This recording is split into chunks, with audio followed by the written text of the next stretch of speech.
അസ്സലാമു അലൈക്കും വറഹ്മത്തുള്ളാഹി തആല വബറകാതു. ഇന്ന് നമ്മൾ ചർച്ച ചെയ്യാൻ പോകുന്നത് 3-ാം ക്ലാസ്സിൻ്റെ ഫിഖ്ഹ് എന്ന വിഷയത്തിൽ മുൻ വർഷങ്ങളിലെ വാർഷിക പരീക്ഷയ്ക്ക് വന്ന ചോദ്യപേപ്പറാണ്. ഒന്നാമത്തെ പ്രവർത്തനം നോക്കാം. വ്യക്തമാക്കാം. താഴെ 5ഓളം ചോദ്യങ്ങളാണ് നൽകിയിട്ടുള്ളത്. അത് വ്യക്തമായിട്ടുള്ള രൂപത്തിൽ ഉത്തരം എഴുതുക.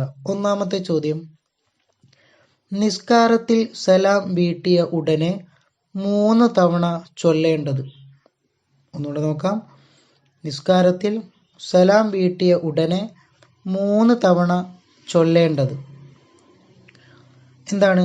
അസ്തഗ്ഫിറുല്ലാഹൽ അലീം എന്നുള്ളതാണ്. അപ്പോൾ അതവിടെ എഴുതി കൊടുക്കുക. അസ്തഗ്ഫിറുല്ലാഹൽ അലീം. രണ്ടാമത്തെ ചോദ്യം: നിസ്കാരത്തിൽ സലാമിൻ്റെ വചനം. നിസ്കാരത്തിൽ സലാമിൻ്റെ വചനം അസ്സലാമു അലൈക്കും. അപ്പോൾ അസ്സലാമു അലൈക്കും എന്നുള്ളതാണ് നിസ്കാരത്തിൽ സലാമിൻ്റെ വചനം. ഇനി മൂന്നാമത്തത്: സുജൂദിൽ 3 പ്രാവശ്യം ചൊല്ലൽ സുന്നത്തായത്. സുജൂദിൽ 3 പ്രാവശ്യം ചൊല്ലൽ സുന്നത്തായത് എന്താണ്? സുബ്ഹാന റബ്ബിയൽ അഅ്ല വബിഹംദിഹി. നാലാമത്തത്: റുക്കൂഇൽ നിന്ന് ഉയരുമ്പോൾ പറയൽ സുന്നത്തുള്ളത്. സമിഅ അല്ലാഹു ലിമൻ ഹമിദ. അപ്പോൾ അതവിടെ എഴുതി കൊടുക്കുക. ഇനി അഞ്ചാമത്തത്: ഹയ്യ അലസ് സ്വലാത്ത് എന്ന് പറയുമ്പോൾ കേൾക്കുന്നയാൾ പറയേണ്ടത്. അപ്പോൾ ബാങ്ക് കൊടുക്കുമ്പോൾ എല്ലാ വചനങ്ങൾക്കും നമ്മൾ മറുപടിയായിട്ട് അതേ രൂപത്തിൽ തന്നെയാണ് ഇജാബത്ത് നൽകേണ്ടത്. പക്ഷേ ഹയ്യ അലസ് സ്വലാത്ത്, ഹയ്യ അലൽ ഫലാഹ് എന്ന് കേൾക്കുന്ന സമയത്ത് എന്താണ് പറയേണ്ടത്? ചോദ്യം ഒന്നുകൂടെ നോക്കാം. ഹയ്യ അലസ് സ്വലാത്ത് എന്ന് പറയുമ്പോൾ കേൾക്കുന്നയാൾ പറയണം എന്താണ്? ലാ ഹൗല വലാ ഖുവത ഇല്ലാ ബില്ലാഹിൽ അലിയിൽ അലീം. അതവിടെ എഴുതി കൊടുക്കുക. ഇനി രണ്ടാമത്തെ പ്രവർത്തനം യോജിച്ചവ ചേർക്കാം എന്നുള്ളതാണ്. ഒന്നാമത്തെ ചോദ്യം നോക്കാം. കുനിയൽ എന്നാണ് അർത്ഥം. അപ്പോൾ അവിടെ ബ്രാക്കറ്റിൽ കൊടുത്തതെന്ന് ആദ്യം നമുക്ക് നോക്കാം. 7 തവണ കഴുകണം, വുളൂഇന്റെ ഷർത്തുകൾ, റുക്കൂഅ്, വെട്ടുകിളിയുടെ ശവം, അത്തുമഇനീനത്തു, സുജൂദ് ചെയ്യണം. അപ്പോൾ കുനിയൽ എന്നാണ് അർത്ഥം. എന്തിൻ്റെ? റുക്കൂഅ് അല്ലേ? അപ്പോൾ റുക്കൂഇന് കുനിയൽ എന്നാണ് അർത്ഥം. അപ്പോൾ അവിടെ റുക്കൂഅ് എന്ന് എഴുതി കൊടുക്കുക. രണ്ടാമത്തെ ചോദ്യം: ഓരോ റക്അത്തിലും 2 വീതം സുജൂദ് ചെയ്യണം. അപ്പോൾ അവിടെ സുജൂദ് ചെയ്യണം എന്നുള്ളത് എഴുതി കൊടുക്കുക. മൂന്നാമത്തത്: അനക്കം അടങ്ങുകയാണ് വിവക്ഷ. അത്തുമഇനീനത്തു. അപ്പം തുമഇനീനത്ത് എന്ന് പറഞ്ഞാൽ അനക്കം അടങ്ങുകയാണ്. ഇനി നാലാമത്തത്: നജസിൽ പെടില്ല. വെട്ടുകിളിയുടെ ശവം. അപ്പോൾ വെട്ടുകിളിയുടെ ശവം എന്തിൽ പെടുകയില്ല? നജസിൽ പെടുകയില്ല. ഇനി അഞ്ചാമത്തത്: നായ, പന്നി എന്നിവ കൊണ്ട് അശുദ്ധമായാൽ 7 തവണ കഴുകണം. അപ്പം 7 തവണ കഴുകണം എന്നുള്ളത് അവിടെ എഴുതി കൊടുക്കുക. ഇനി അഞ്ചാമത്തത് 5 കാര്യങ്ങളാണ് വുളൂഇന്റെ ഷർത്തുകൾ. അപ്പോൾ വുളൂഇന്റെ ഷർത്തുകൾ എത്ര എണ്ണമാണ്? 5 കാര്യങ്ങളാണ്. അപ്പോൾ അവിടെ വുളൂഇന്റെ ഷർത്തുകൾ എന്ന് ആ ബ്രാക്കറ്റിൽ നിന്നും എടുത്ത് എഴുതി കൊടുക്കുക. ഇനി മൂന്നാമത്തെ പ്രവർത്തനം പൂർത്തിയാക്കാം എന്നുള്ളതാണ്.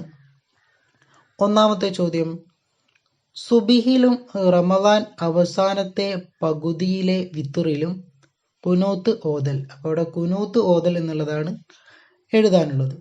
രണ്ടാമത്തത്: വമിൻ ഫിത്നത്തിൽ മഹിയ വൽ മമാത്തി വമിൻ ഫിത്നത്തി മസീഹി ദജ്ജാൽ. അപ്പോൾ അവിടെ മസീഹി ദജ്ജാൽ എന്ന് എഴുതി കൊടുക്കുക. മൂന്നാമത്തത്: ഫാത്തിഹ കഴിഞ്ഞാൽ ആദ്യത്തെ 2 റക്അത്തുകളിൽ സൂറത്ത് ഓതൽ സുന്നത്താണ്. അപ്പോൾ അവിടെ ഓതൽ സുന്നത്താണ് എന്ന് എഴുതി കൊടുക്കുക. ഇനി നാലാമത്തത്: റുക്കൂഇൽ നിന്ന് ഉയർന്നു ആദ്യ അവസ്ഥയിൽ എത്തിച്ചേരുന്നതാണ്. അപ്പോൾ റുക്കൂഇൽ നിന്ന് ഉയർന്ന് ആദ്യ അവസ്ഥയിൽ തന്നെ എത്തിച്ചേരുന്നതിനാണ് എന്ത് പറയുക? ഇഅ്തിദാൽ എന്ന് പറയുക. അപ്പോൾ അവിടെ ഇഅ്തിദാൽ എന്ന് എഴുതി കൊടുക്കുക. അഞ്ചാമത്തത്: അഖാമഹല്ലാഹു വ അദാമഹ വ ജഅലനി മിൻ സ്വാലിഹി അഹ്ലിഹ. ഇഖാമത്തിൽ ഖദ് ഖാമത്തി സ്വലാത്ത് എന്ന് കേൾക്കുമ്പോൾ ചൊല്ലേണ്ടതാണ് അല്ലെ. അപ്പൊ അതവിടെ എഴുതി കൊടുക്കുക. എന്താണ് മിൻ സ്വാലിഹി അഹ്ലിഹ എന്നുള്ളത്. ഇനി അടുത്ത പ്രവർത്തനം 2 എണ്ണം വീതം എഴുതാം എന്നുള്ളതാണ് 4ാമത്തെ പ്രവർത്തനമായിട്ട് വരുന്നത്. അപ്പോൾ ഓരോന്നോരോന്നായിട്ട് നമുക്ക് നോക്കാം. ആദ്യത്തെ ചോദ്യം, നിസ്കാരത്തിൽ കറാഹത്തുള്ള കാര്യങ്ങൾ ഏതെല്ലാമാണ്?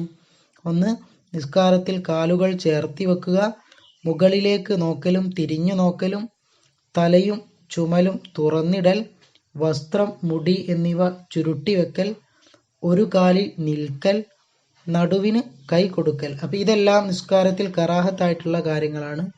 ഏതെങ്കിലും 2 എണ്ണം മാത്രം അവിടെ എഴുതി കൊടുക്കുക. ഇനി 2ാമത്തെ ചോദ്യം, നിസ്കാരം നഷ്ടപ്പെടുന്ന കാര്യങ്ങൾ ഏതെല്ലാമാണ്?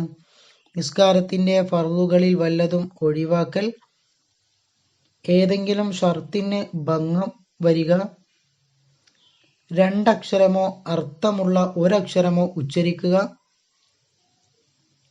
അടുത്തതോ തുടർച്ചയായി 3 തവണ അനങ്ങുക, ഒമിനീർ അല്ലാത്ത ഏതെങ്കിലും വസ്തു ഉള്ളിലേക്ക് പ്രവേശിക്കുക. അപ്പം ഇതെല്ലാം നിസ്കാരം നഷ്ടപ്പെടുന്ന കാര്യങ്ങളാണ്. ഏതെങ്കിലും 2 എണ്ണം അവിടെ എഴുതി കൊടുക്കുക. ഇനി 3ാമത്തത്, വിസർജന മര്യാദകൾ വിസർജന സ്ഥലത്ത്. അപ്പൊ വിസർജന മര്യാദകൾ ഏതെങ്കിലും 2 എണ്ണം എഴുതാനാണ്. അപ്പോൾ ഓരോന്നായി നമുക്ക് നോക്കാം. വിസർജന സ്ഥലത്ത് പാദരക്ഷ ധരിക്കുക, തലമറയ്ക്കുക, ഖുർആൻ ദിക്ർ പോലെയുള്ളവ ദേഹത്തിൽ നിന്ന് ഒഴിവാക്കുക, ഇടതുകാൽ വെച്ച് പ്രവേശിക്കുക, വലതുകാൽ വെച്ച് പുറത്തു വരിക, വിസർജന വേളയിൽ സംസാരിക്കാതിരിക്കുക, പിന്നെ കാരണമില്ലാതെ നിന്ന് മൂത്രിക്കാതിരിക്കുക, പ്രവേശിക്കും മുമ്പ് ബിസ്മില്ലാഹി അല്ലാഹുമ്മ ഇന്നി അഊദു ബിക മിനൽ ഖുബുസി വൽ ഖബായിസ് എന്നും പുറത്തേക്ക് വന്ന ശേഷം അഫ്രാനികൽ അൽഹംദുലില്ലാഹി അല്ലദി അദ്ഹബ അന്നിൽ അദാ വഅഫാനി എന്നും ചൊല്ലുക. അപ്പൊ ഇതൊക്കെ എന്തിന്റെ വിസർജന മര്യാദകളിൽ പെട്ടതാണ്. ഏതെങ്കിലും 2 എണ്ണം മാത്രം അവിടെ എഴുതി കൊടുക്കുക.